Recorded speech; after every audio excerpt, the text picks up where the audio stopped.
Hi everyone, in this video I'm going to share with you a very personal story, and that is the OBE that I had.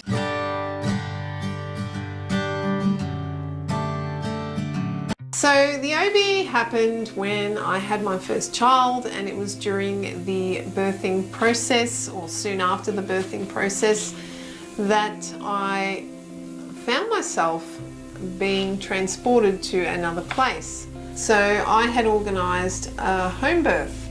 I wanted to have a natural birth for my first child, and I had organised it with the midwives. We had organised what we were going to do for pain reduction. It came to it, the midwives weren't actually prepared because the labour was 2 weeks premature.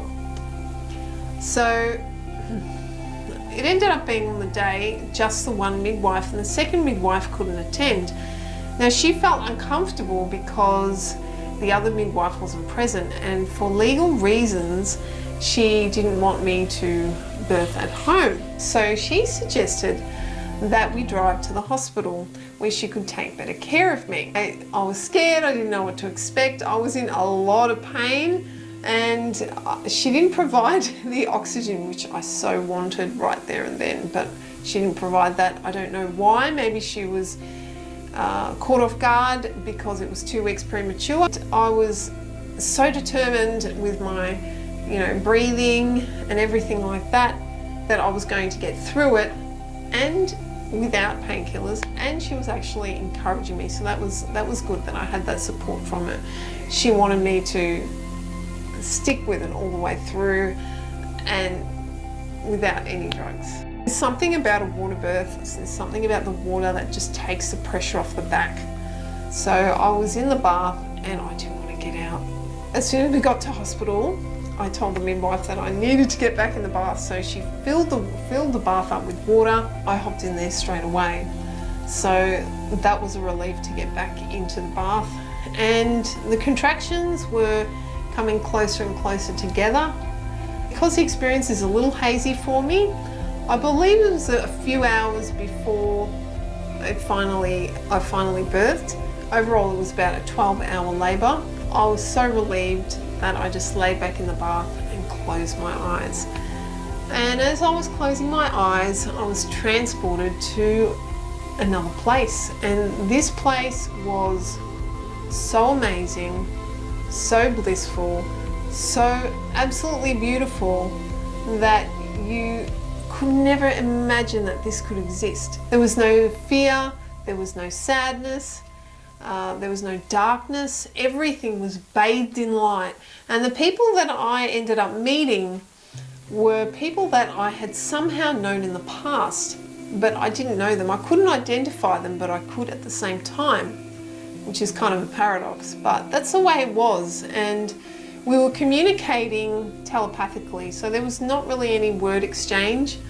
And I knew that these people had been in my life or in my experience at some point, but I just didn't know when, and I'm guessing that it was from past lives.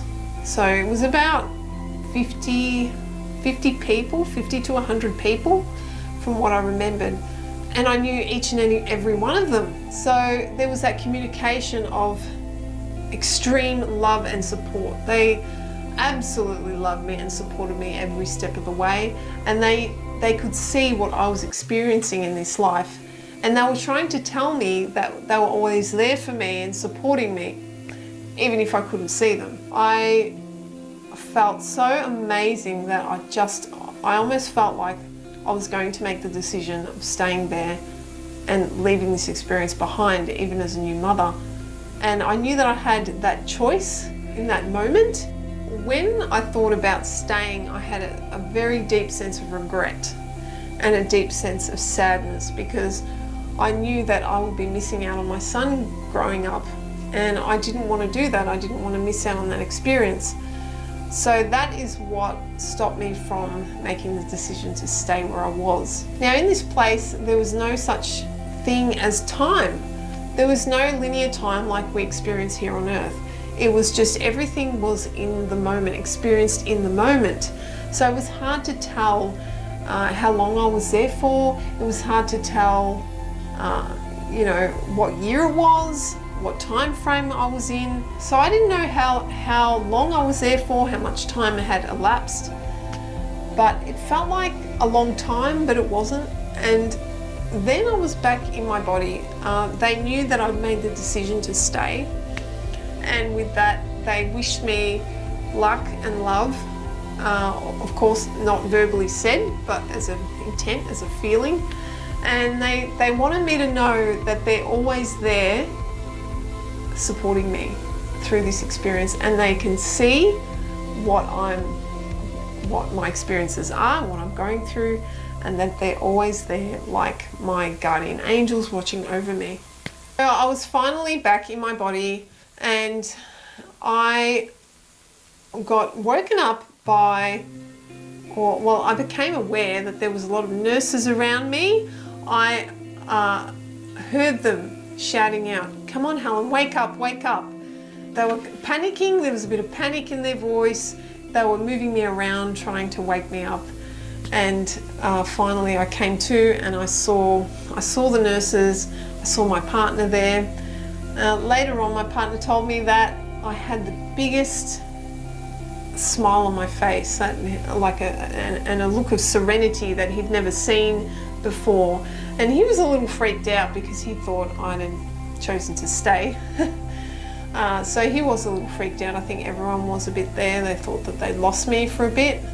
And he actually said that I did look like I was dead for a little bit there. And I was, yeah, just amazed that I'd just experienced that. The OBE taught me that there's a lot more to life, to experience, than what we just see in this 3D reality with our senses. There's a lot more, there's a lot there that goes beyond our senses, and that's our consciousness and our connection to spirit and all that is, or God, or whatever you want to call it.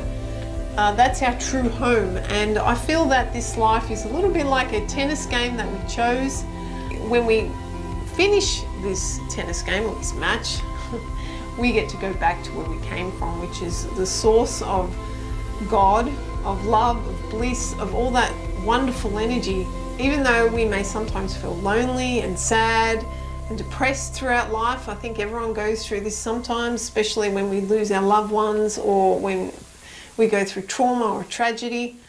To know that you always have that love and support there waiting for you, and that you are absolutely courageous for, you know, experiencing this life and staying strong and learning from your mistakes and your experiences. With life, you can only grow and you can only get stronger if you have the right attitude. Some people who have OBEs isn't always that blissful experience, but I was lucky enough to be able to experience that. So guys, thank you so much for watching and listening to my experience. I hope that I inspired you in some way. If I did, let me know in the comments below. Or have you had an OBE experience? I'd love to hear about yours. So guys, have a wonderful day. Thank you so much for watching again, and I'll see you in the next video.